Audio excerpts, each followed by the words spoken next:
Hi everybody, Professor Feist here. Today I want to talk to you about a special term, a common term and an important term that's used in academia, namely text. So I'm going to start by posing and trying to answer this question of what is a text? Now, you might be thinking, okay, why is he asking this? What's the point of this? Well, as I mentioned, this is a very important term.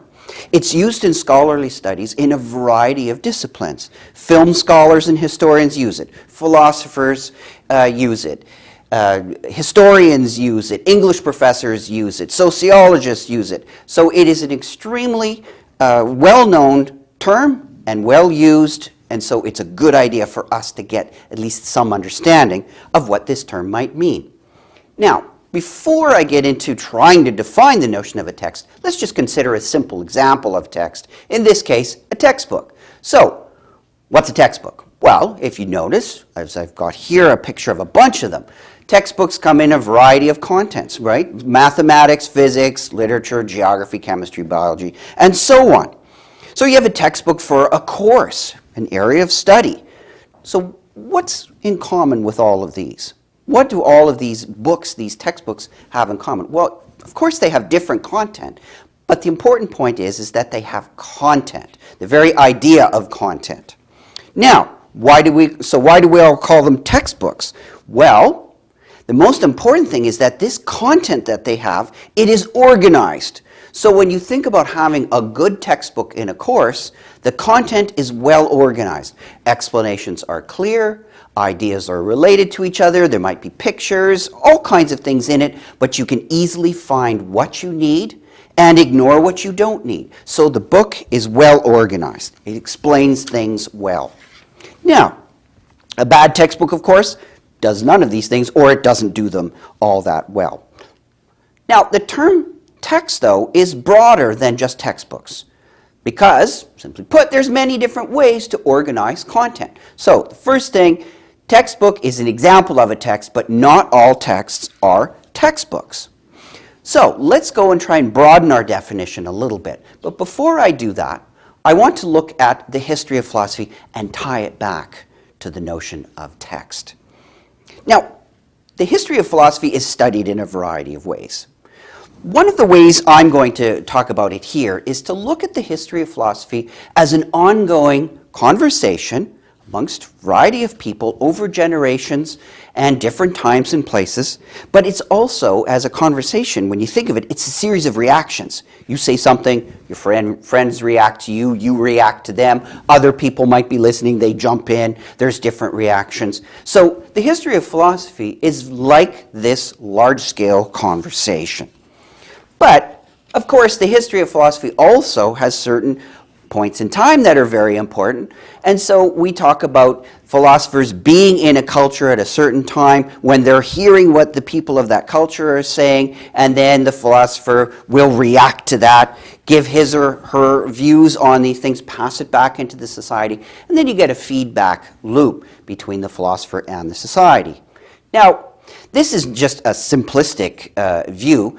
The philosopher is actually embedded in a much larger system. So we have a philosopher talking to other philosophers, so there's interactions there. Then the philosopher, of course, is interacting with her or his society, so there's interactions there. And of course, other philosophers are talking to society. And in that box that I've marked as society, that would be a huge complex of systems. So what we have is a large nexus of a system where ideas are being passed around, like a marketplace. Okay, so we started off by talking about, what is a text? We got to the notion of a textbook as an example, and I'm trying to broaden this out a bit.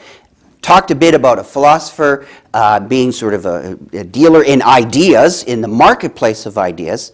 Let's return now to the notion of text. And I'm going to look at the English term text. So, where does it come from? Well, it comes from the Latin verb textere, which means to weave, to build, or compose. And I want you to draw your attention to the term to weave. That's the important part that I want to concentrate on here. Well, from this notion of weaving as an action, as a verb, we get a noun.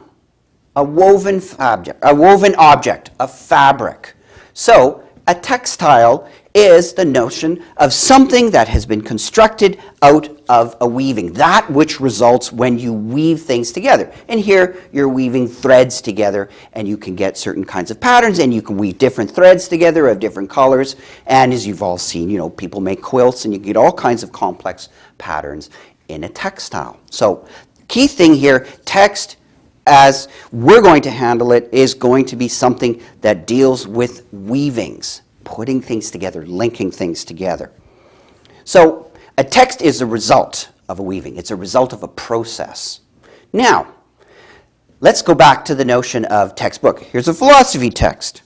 Well, a philosophy text, what does that do? Well, a philosophy text weaves things together. It weaves ideas, concepts together, and it weaves them into certain structures that we call arguments.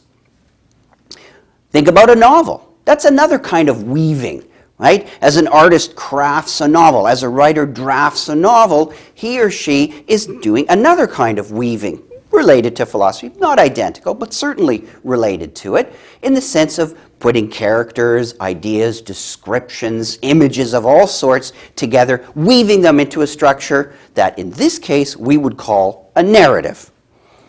So both of these, if you notice though, philosophy and literature are related in the sense that they make heavy use of the written word. Now, those are philosophy texts and literary texts are two examples of texts, but we can now jump to the notion of a movie as a text. It too is the result of a weaving. So if we think about it, what does a movie weave together? What is a director and a film crew? What are they weaving together? Well, there's a soundtrack, so there's music in the background. That has to be woven in to the text of the film. Conversation and characters, those two are woven into the text of the film. And those are all woven into a narrative structure that is embedded in the film. Now, we can even jump up another level and look at the world as a kind of text. Now, what exactly does that mean, to call the world a text? Well, that's a bit of a puzzle, and a lot of writers and thinkers have referred to the world as a kind of text. But without getting into the details, we can approach it in a fairly simple way, with a little thought experiment. Imagine if you had an ancient Egyptian comes into our day and is confronted with something like this. Now, no doubt all of you can recognize what that object is, because that makes sense in the nexus of ideas that you've woven in your head. You look at an object like that and you go, yeah, it's an iPhone. That's not too tough to figure out. But imagine someone who has not like our ancient Egyptian would have no clue of how to read that object. So you can think of this ancient Egyptian wandering around a modern building, being confronted by, electrical systems, plumbing, all kinds of devices. This person would be totally confused, would not have a clue how to read this entire text in which we live. All right. So the last thing I want to mention is the notion of intertextuality. I talked about how philosophy texts can relate to literary texts, and literary texts can relate back, of course. Philosophy texts can relate to movie texts, and movie texts to literary. So you have this giant sort of nexus of texts, right? And so you can think of the world as this global text of which all these other kinds of texts are embedded. So in this sense, when texts relate to other texts, scholars use the term intertextuality. And it too, at the end, is the same idea as we started with. It's the result of a weaving. Intertextuality is how texts can be woven together and make sense of, and get sort of megatexts and larger appropriations of different kinds of ideas in different kinds of weavings. So I'll stop there, but the main point is to think about ideas, images, graphics, sound, all these kinds of things as elements that can be woven together. Thank you.